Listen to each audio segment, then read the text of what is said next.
This is Bruce Friedman of Adult Site Broker, and welcome to Adult Site Broker Talk, where each week we interview one of the movers and shakers of the adult industry, and we give you a tip on buying and selling websites.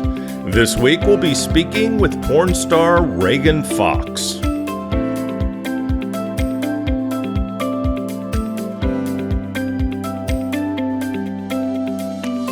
I'd like to invite you to check out one of our projects that we're very proud of, thewaronporn.com.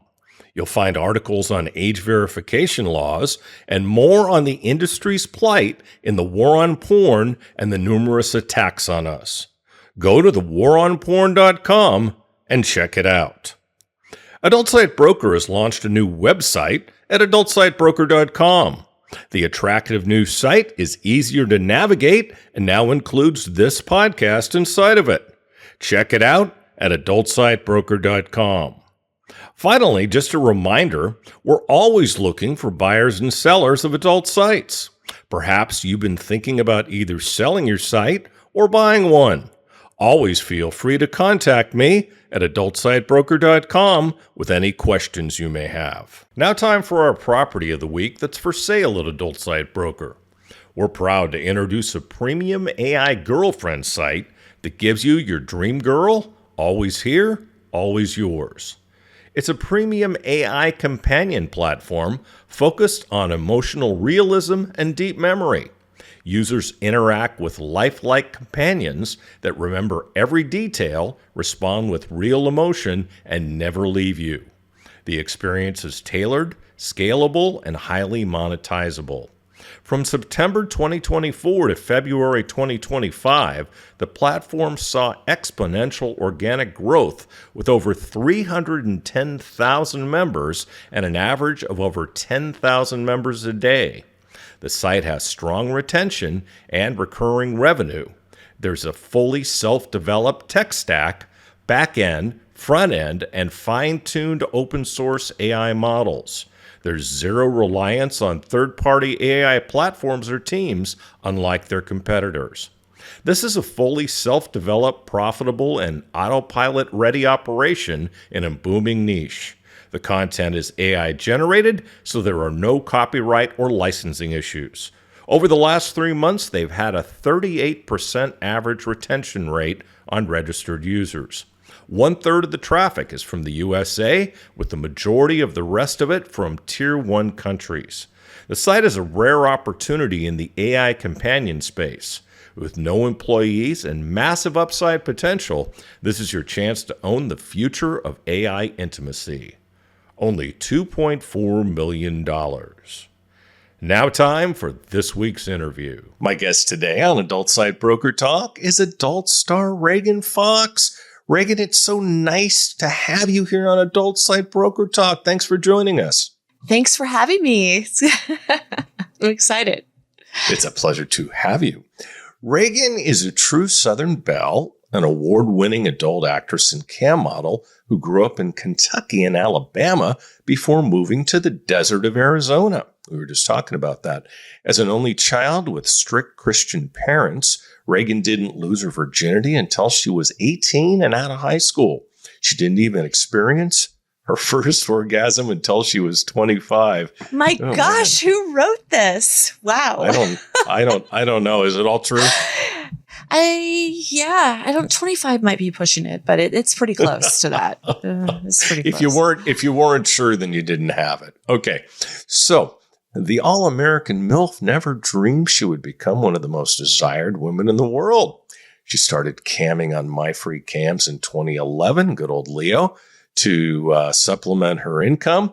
Unsurprisingly, the spellbinding bisexual babe quickly developed a massive fan base and established herself as a top earner. Soon camming was her new full-time gig. She shot her first adult movie for Forbidden Fruits Films, say that 3 times, in 2016. After attending the Adult Entertainment Expo, otherwise known as AVN, earlier that year, and a star was born.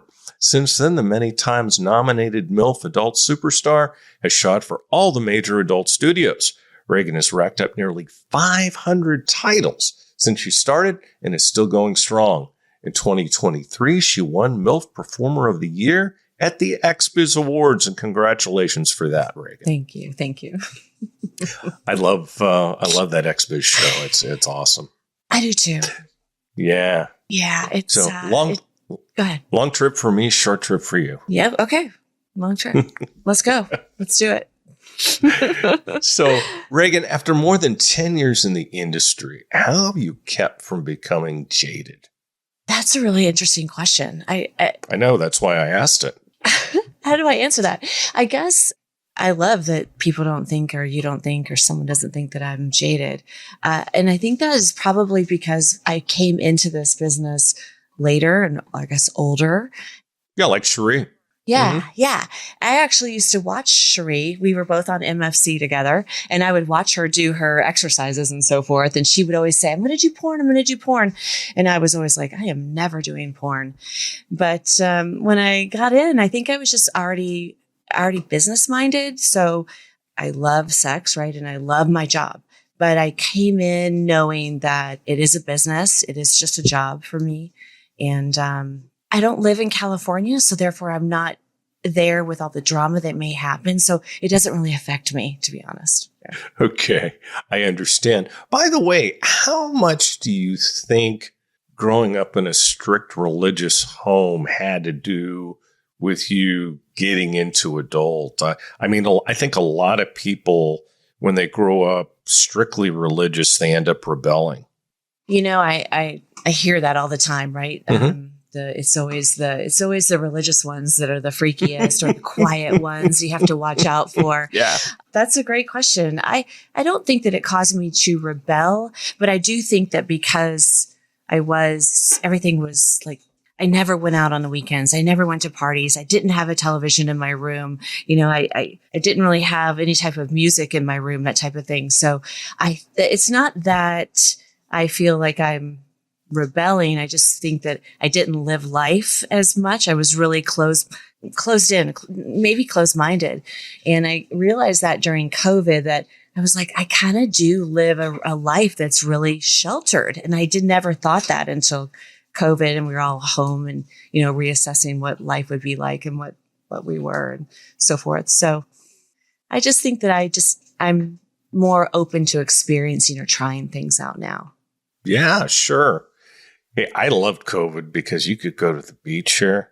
I'm right by Jump Dan Beach, which is beautiful. You could go to the beach here and there was nobody there. And it was no tour buses. I mean, oh my God, it was just amazing. No traffic. I loved it because I could ride my bicycle up through Old Town and I could go get, you know, food or whatever. Or that's when they started allowing you to actually get alcohol from restaurants and then take it out of the restaurants here in Arizona. And so you go up and down those streets that are just normally filled with tourists and there's nobody. It almost felt like I was in Stephen King's book, The Stand, where there's just nobody left. You know, it was awesome. Yeah.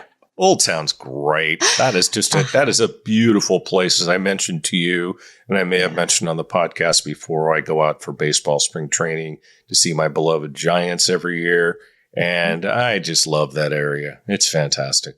It's great. And March is wonderful when spring training's here, and it's like kind of just everyone's out and about, and all the prices get jacked up, and it's just a good time.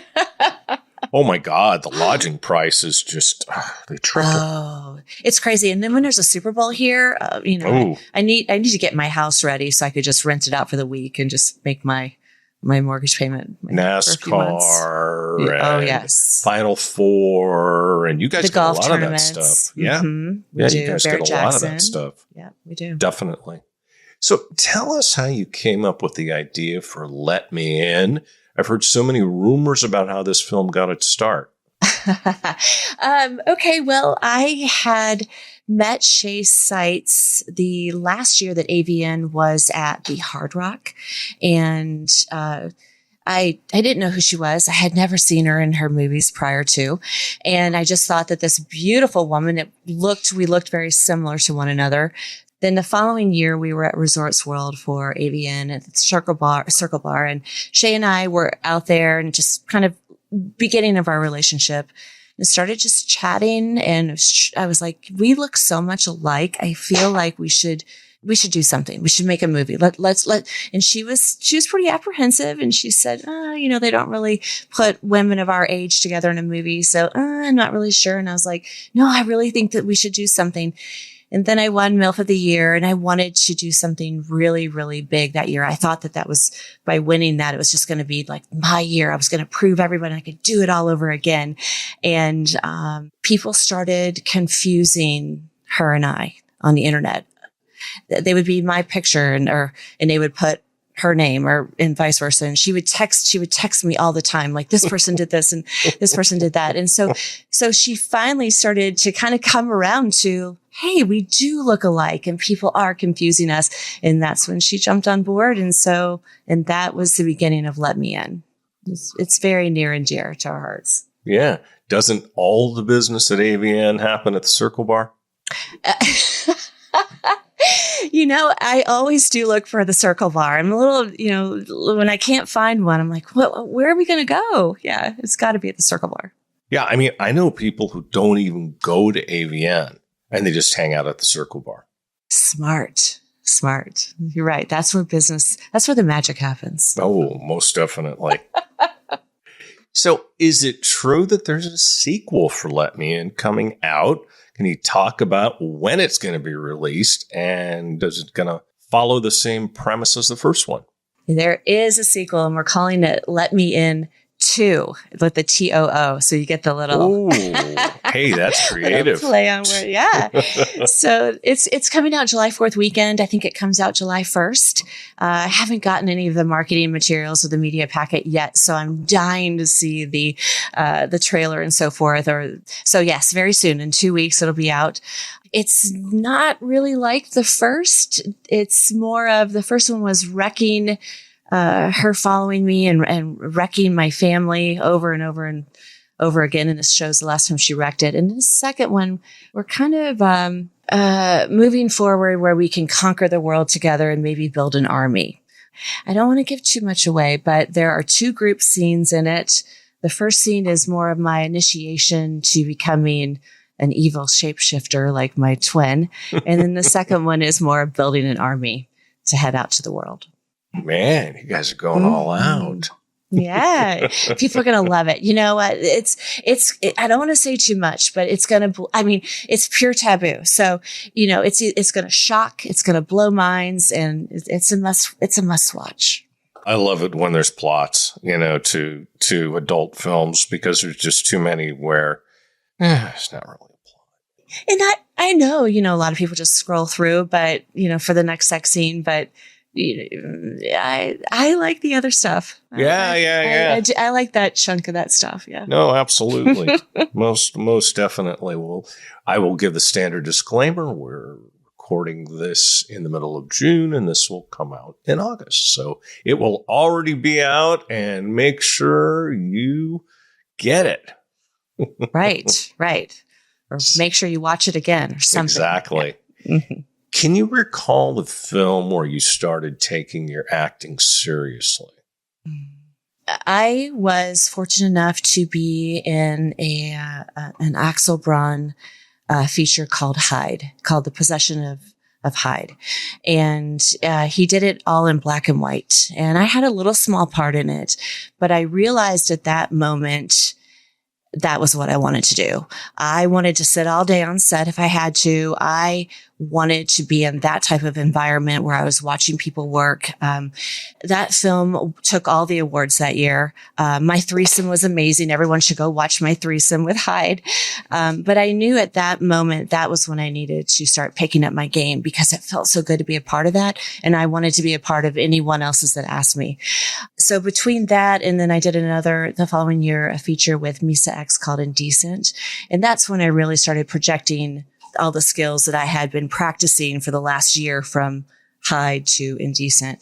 So that way I could show that it wasn't just about sex, but it was about the acting and the intensity and I wanted people to feel as if they were right there in that room, and they were, I wanted people to believe it. And so I think that Indecent was the movie that I really started to come out of my shell. Do you ever sit there and think that you have 500 titles under your belt? I mean, does that kind of blow your mind? Well, this is crazy. The first year that I really started, I was really in it. I would write down every single scene that I did, every date, when it came out, everything about it. And I was honestly shooting for 100 that first year. And I didn't start. Yeah, I was shooting for 100. And I think I was at 70 or something. I was so disappointed that I didn't have more because I wanted to come out with a bang. So different than the old days when you just had to do a few. So to speak. So, yeah, right. So 500, yes, I had no idea the number. I don't even know where you find that. But yeah, it's a lot. Yeah, absolutely. So what are your career goals now that you've become a MILF Performer of the Year recipient? What's left for Reagan Fox to accomplish? I would say, industry-wise, it is in my bucket list. I would like to win Best Actress. I've always been one, thank you so much for nominating me every year that I have been in this business. I have been nominated for MILF of the Year. But for me, it has been, okay, but what scenes were nominated? Because I can't be MILF of the Year unless I've got some scenes that are nominated. So for me, with the Best Actress, which I've now been nominated the last 2 years with both camps. And so I really feel that Bree Mills is going to be super instrumental, working with her last year and this year on several different big projects. I think that's where I'm looking to go as far as for Reagan Fox, if award wise. But then personally, I'm looking to enjoy my time and figure out how I've got an empty nest almost now, and just kind of figuring out where I'm going to go and how maybe investing properties and traveling the world. That's kind of where I'm. Nice. So you mentioned working with Bree Mills, and there's a big production coming up that you're going to be a part of. Can you tell us anything about this film?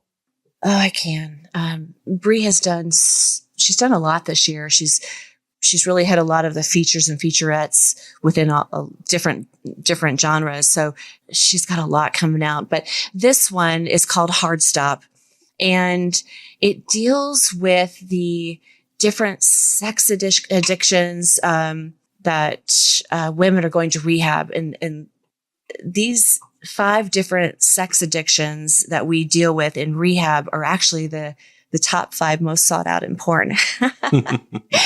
So, and this movie does follow my character going into rehab and leaving rehab. But when you get into rehab, I'm telling you, I'm working with the most 5 amazing women. You've got ACC, Anna Claire Clouds, Kenna James, Little Puck, Olivia J, Sarah Arabic. And it's just everyone in that room cared so much about it. It was the most intense 5 days I have ever spent on set.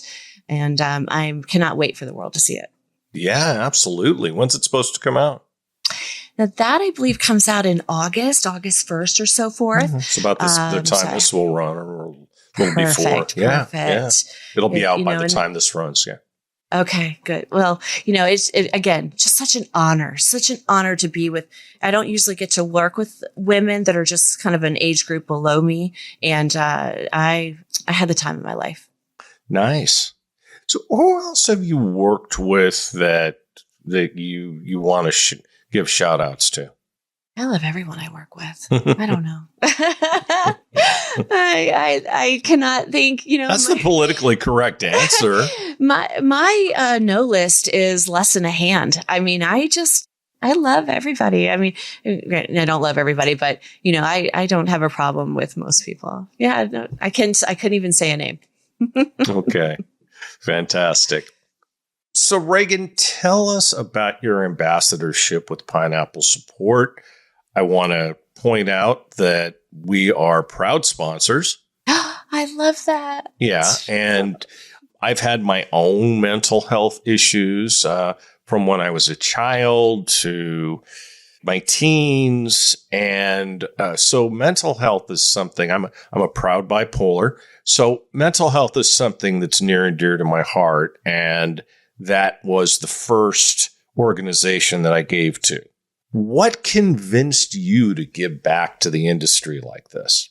I think personally, I was always looking for a way to give back. It's harder for me because I'm in Arizona. I'm not there. I don't go to the parties or have the friends that everyone has. So I was always looking for a way to give back. And I have also struggled with my own personal issues in my past as well. And I thought that this is just so near and dear to my heart because, sometimes everyone just needs someone to talk to once in a while.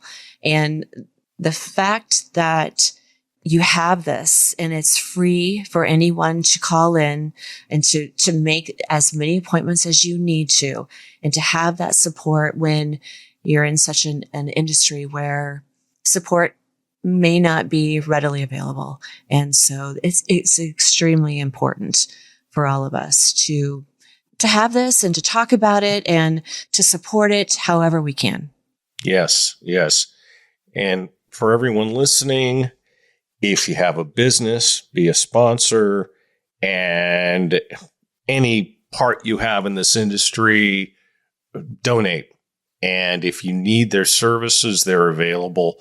The whole history of Pineapple Support and the reason that it was started, Leah started it after we had a rash of suicides in the industry. And as you well know, that number's gone way down. And Pineapple Support has a lot to do with that. And I think they're an absolute godsend to this industry. They absolutely are. They're amazing, amazing women. It is, you've said it all. What else can I say? We just, every little bit helps. Even if it's just $10, every little bit goes in to just the well-being for the rest of us. Yep. Leah is my hero. Anyway. I love her. Yeah. Mm-hmm. Me too. She's good. Everyone loves Leah. Plus she talks funny. I like that. I love those English accents. It's so sexy. Very. What are your thoughts on all the new age verification laws and the impact they're having on our industry? Let me give you an aside, by the way. I got an email today from a guy. I had introduced two companies. One had a software solution and the other has CMS platforms. And the guy with the CMS platforms told my friend, with age verification, it's killing this industry anyway. What's the point? But what are your thoughts on the whole thing? I do believe in the age verification. Why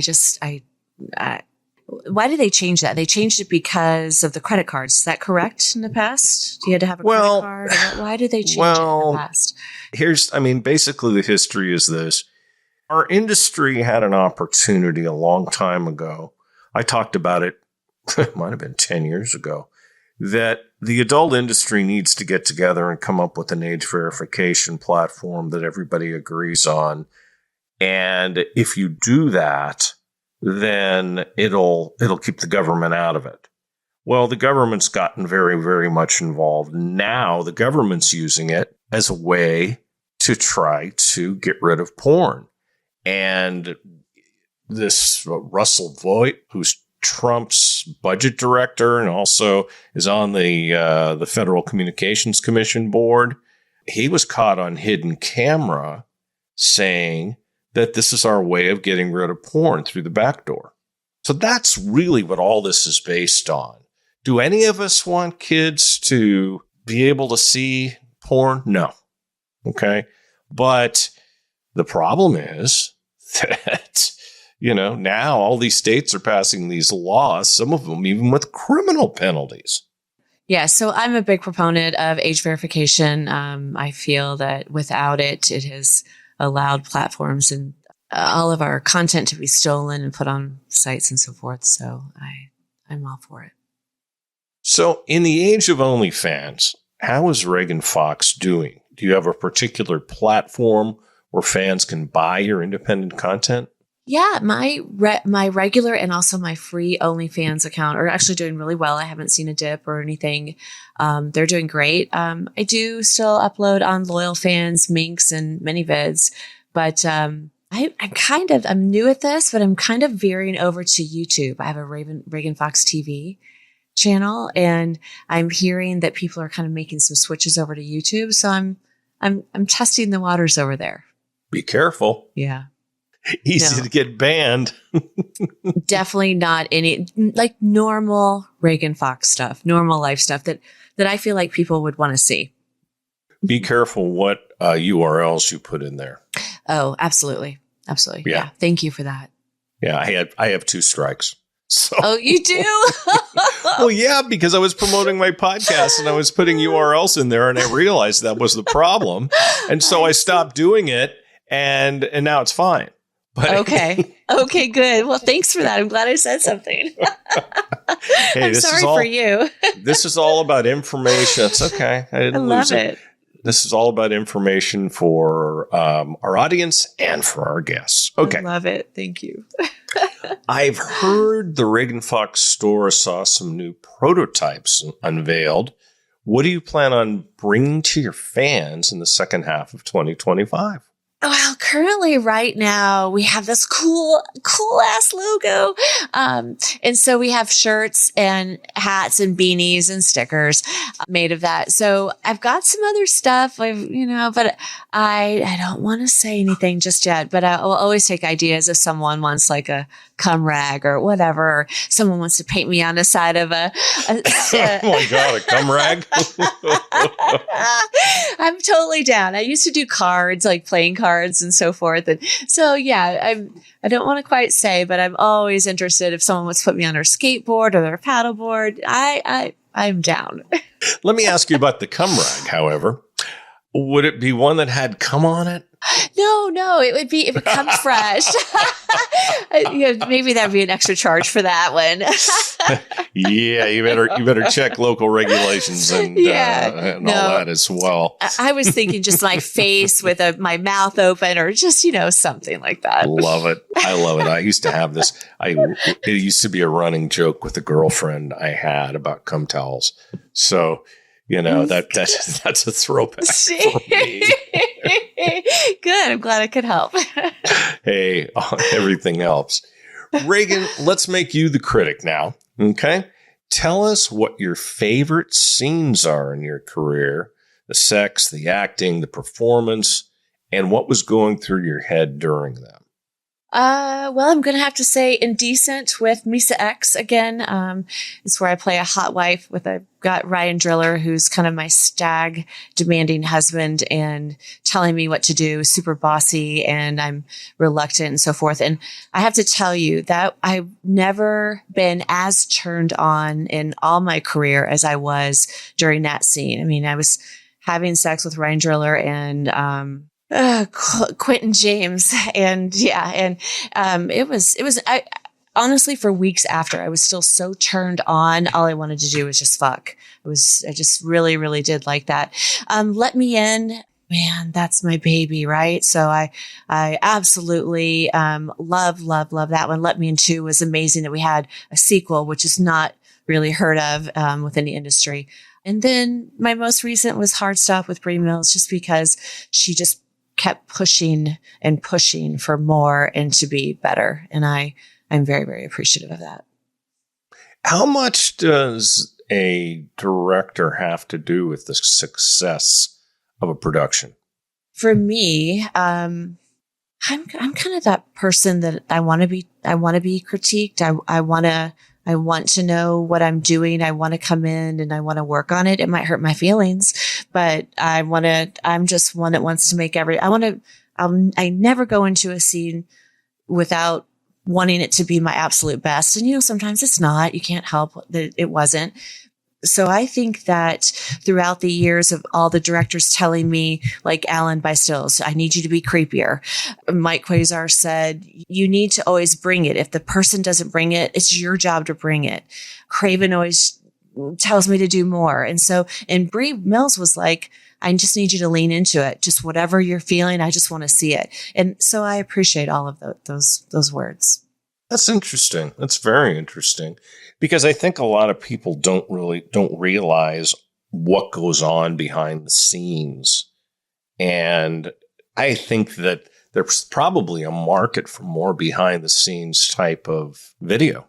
Agreed. And I think that Adult Time is doing a really good job of that on their social media platforms. They always, on the big shoot days and so forth, they'll have a social media person there, and they're filming all day long and putting it up on the internet, even to the point of doing our consent talks and signing paperwork and so forth. So they're really trying to give people the whole view as, yes, this is sexy and so forth, but there's a lot behind the scenes, and it's not this dirty, dark place that most people like to think it is. It's work. It's hard work. Yeah. And people think, oh, it's just sex. No, it's not. It's not. It's 40 minutes or so forth of 5 minutes of reverse cowgirl. I mean, come, it's not just work. I mean, what message do you have? And this kind of goes along with the age verification too, because we both agree it's necessary, but not in the form that they're doing it. What's your message for the anti-porn people who are trying to get rid of our industry? I think this has been talked about for so many years, right? I think this is always going to be a conversation piece, and I'm not sure it's ever going to happen. That's kind of really how I think about it. It's been talked about it for so many years, and it just always seems to be a talking point. But yet really what changes, right? You got to get it passed. You got to get a bill. And it's just, what would I say to people? If you don't like it, then don't watch it. So, right. There's so many people that don't stay in their lane. And I see comments all the time, even like going back to what we were just talking about. You'll see comments about if someone commits suicide, or someone, she deserved it, or it's just the people that sit in their house and like to troll, and so I don't really pay attention to it. There's no shortage of trolls in this world, are there? There aren't. You can't pay attention to it, or try not to, or if you do, try to figure out a way to get it out of your head. Well, another shout out to the Free Speech Coalition, who's fighting very hard for us and trying to keep the onerous laws that are being passed from taking place. The whole Supreme Court decision coming up on the FSC versus, can't think of the Attorney General's name in Texas, but maybe it's because he's such an asshole. I don't want to think about it, but I'm sorry, I don't know anything about that, so I'm probably not very good to ask that question. Oh, you need to read up more. I'll give you resources afterwards. These are important things, my dear. These are important things. Hey, something else you mentioned about being turned on in a scene. How often, when you're performing, are you like really, really turned on? Well, every time. Mm-hmm. But I mean, are there various levels? Yes, there are levels. How often am I turned on? I mean, that's a really good question. I would like everyone to think every time. That's all I can say. I mean, obviously there are some people that I will have sex with that maybe aren't my favorite, but it doesn't matter. I mean, I can't bring a really good scene to the table. So I understand. Yeah. It is acting, right? It is. Well, and you're bisexual, right? And what do you prefer when you're performing? Do you prefer performing with women or men? Oh boy, that is a really good question. I love both. This is so crazy. I find that one tends to be a little cleaner than the other. So there are women, no doubt. Well, oddly enough, sometimes no. So there are times that I'll come home and go, God, I don't know how a guy could do that all day. But then there's other times that I come home and go, God, this guy got me sick. So that's I like both. I actually was in a relationship with a woman before I started into porn, but I just think that always will enjoy a nice hard cock, but I do enjoy the softness that a woman can bring. I had the best of both worlds, right? How hard are relationships when you're in this industry?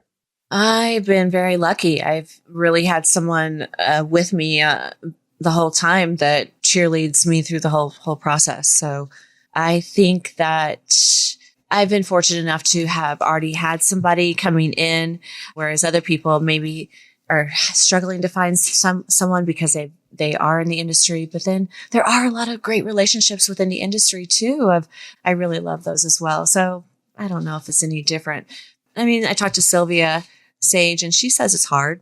And Tommy Gunn says it's hard, but I guess it depends on who you're with and how understanding they are. Probably. Like me, I think I'm a little jealous. I can be jealous and I do what I do, but there's some times that I can get a little jealous. You're when a woman. When my person gets a little bit of attention, I'll be like, what are you doing? Yep. So, yeah. You're a woman. Women are inherently jealous, although men can be too. So, Yeah. For me, it's the jealousy for me that I feel is when I watch my person give a little bit of attention to someone, because then I'm like, where's my attention? So, but to watch them have sex, I would be like, oh, and I get off on that. But it's the attention part, the flirting, I guess I don't really like. Are you in the lifestyle? Yes, Oh. yes, I have been. I haven't been to a party in so long, but that's kind of how I found Forbidden Fruit Films in the beginning, because I was a cam girl and she was in the industry and she was like, I know you're a cam girl, and if you want to do anything, and I know you from the lifestyle, I'd be happy to. And so that's how I really got started. I think a lot of people in our industry started in the lifestyle. I had Richard Mann that I interviewed, and he's been on, and Richard started in the lifestyle, and that's how he ended up doing it. It's very open nowadays. So when I was just a cam girl, so I was a cam girl like 15 years ago, and I was a cam girl for 5 years and then went into porn for 10. And some people found that in the lifestyle found me on the cam site, and they actually called over and said, we want to make sure that your children are okay. And I was like, what do you mean my children are okay? Well, we found you on these sites. And I was like, mind your own business. Who were these people?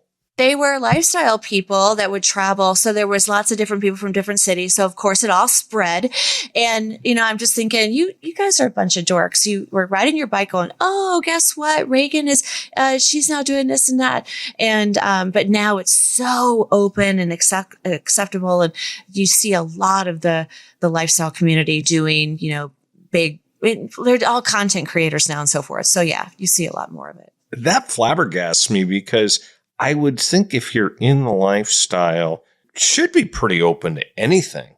Well, that was 15 years ago, or 10 to 15. So I just think that times have really changed. And that's why, like, for example, we talked about MSC or Leo before. When I started there, you'd be on a Sunday, there might be 50 girls on. Now, when you get on, there's hundreds and hundreds. So again, I just think that times have changed a little bit. And maybe that's, due to all the lack of age restrictions and stuff. Yeah, I think though, in some ways, the country's gotten more progressive, and in some ways it's gone backwards. And this recent anti-porn push is one way it's gone backwards. The far right seems to be more anti-porn than it even was during the moral majority years when Reagan was president. And I thought that was the ultimate. But now, this Trump administration, which is kind of a crack up considering what a perv he is, and the Project 2025, which was authored by all of his cronies, like this Russell Vogt, it's very anti-porn. And the whole idea of Project 2025 is this is what we're going to do when we get in the White House. And one of them is to ban porn. So it's pretty interesting. Let's just put it that way. It is. I mean, I follow all that as well. I mean, you're right. It is interesting. So I guess we'll see what happens.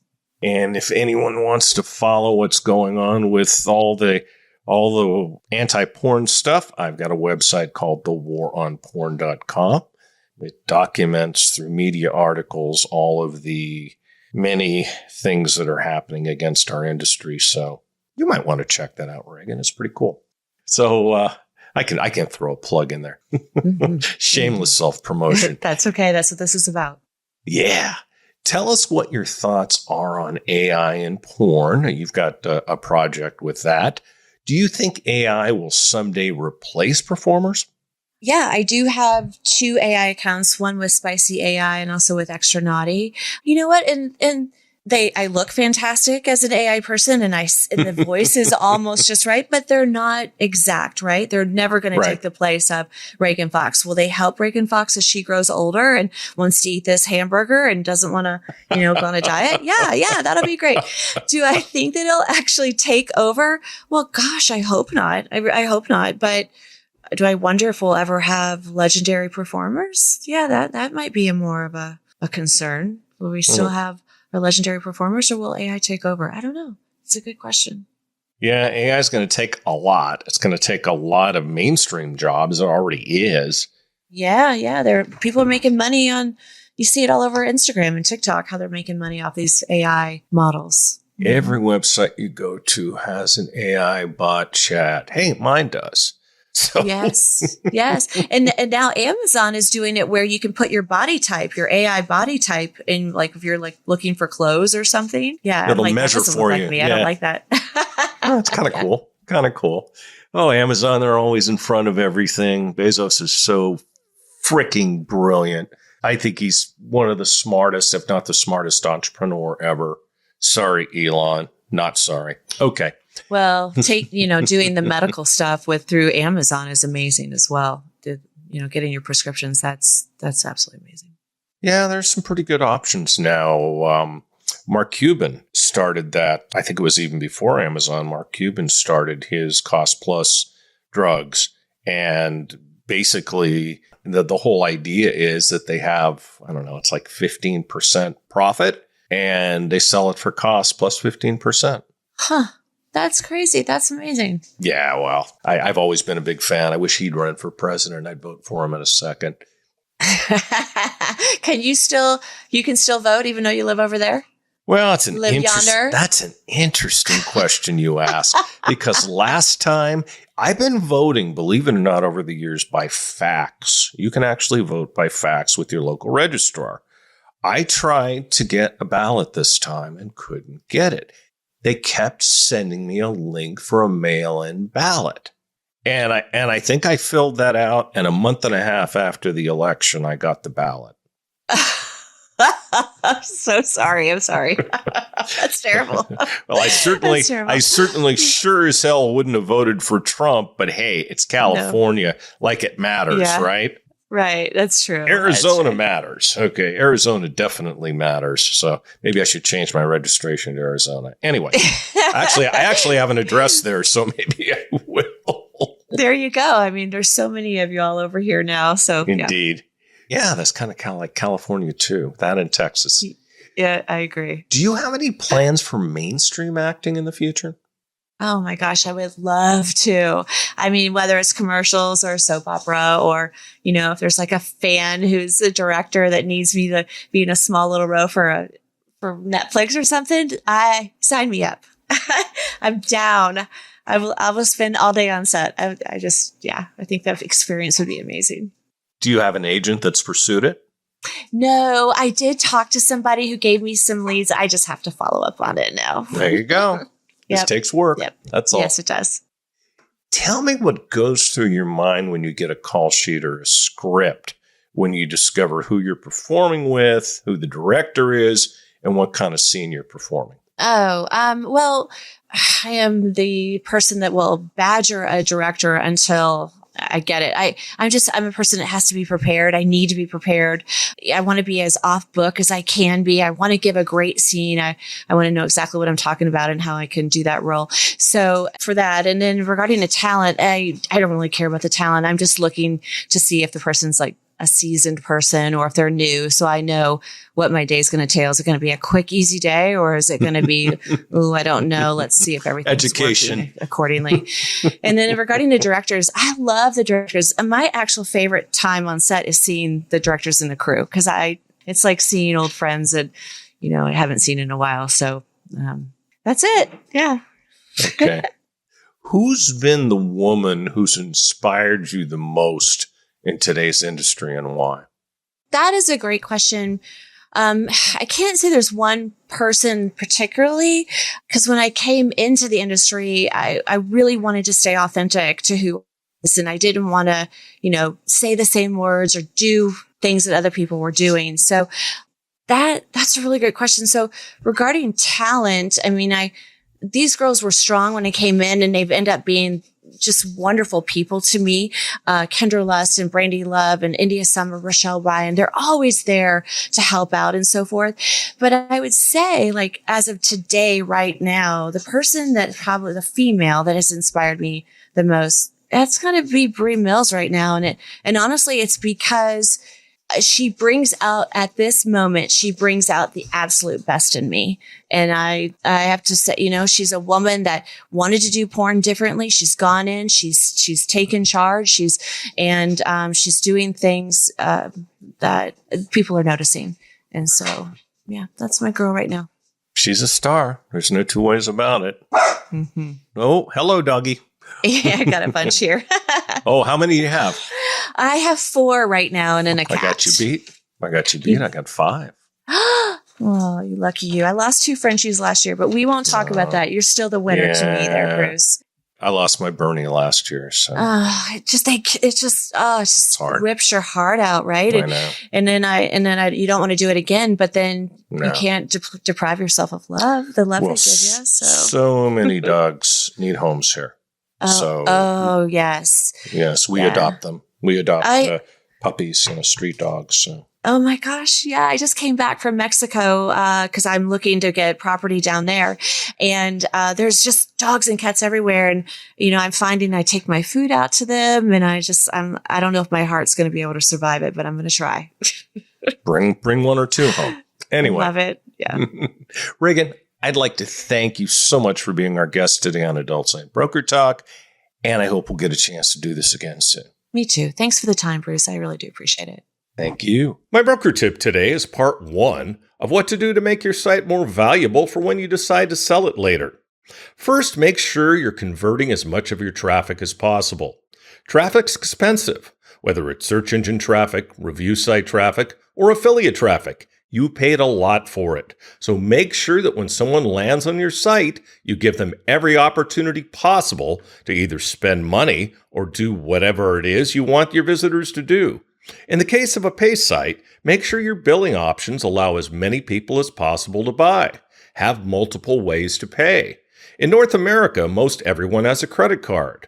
But in other parts of the world, credit cards aren't used nearly as much.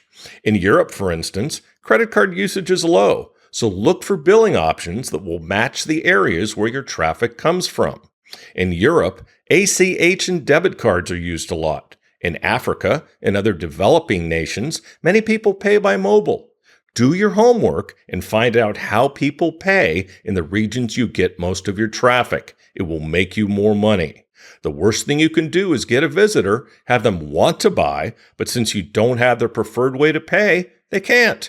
If you're looking for suggestions, feel free to get in touch with me via my website.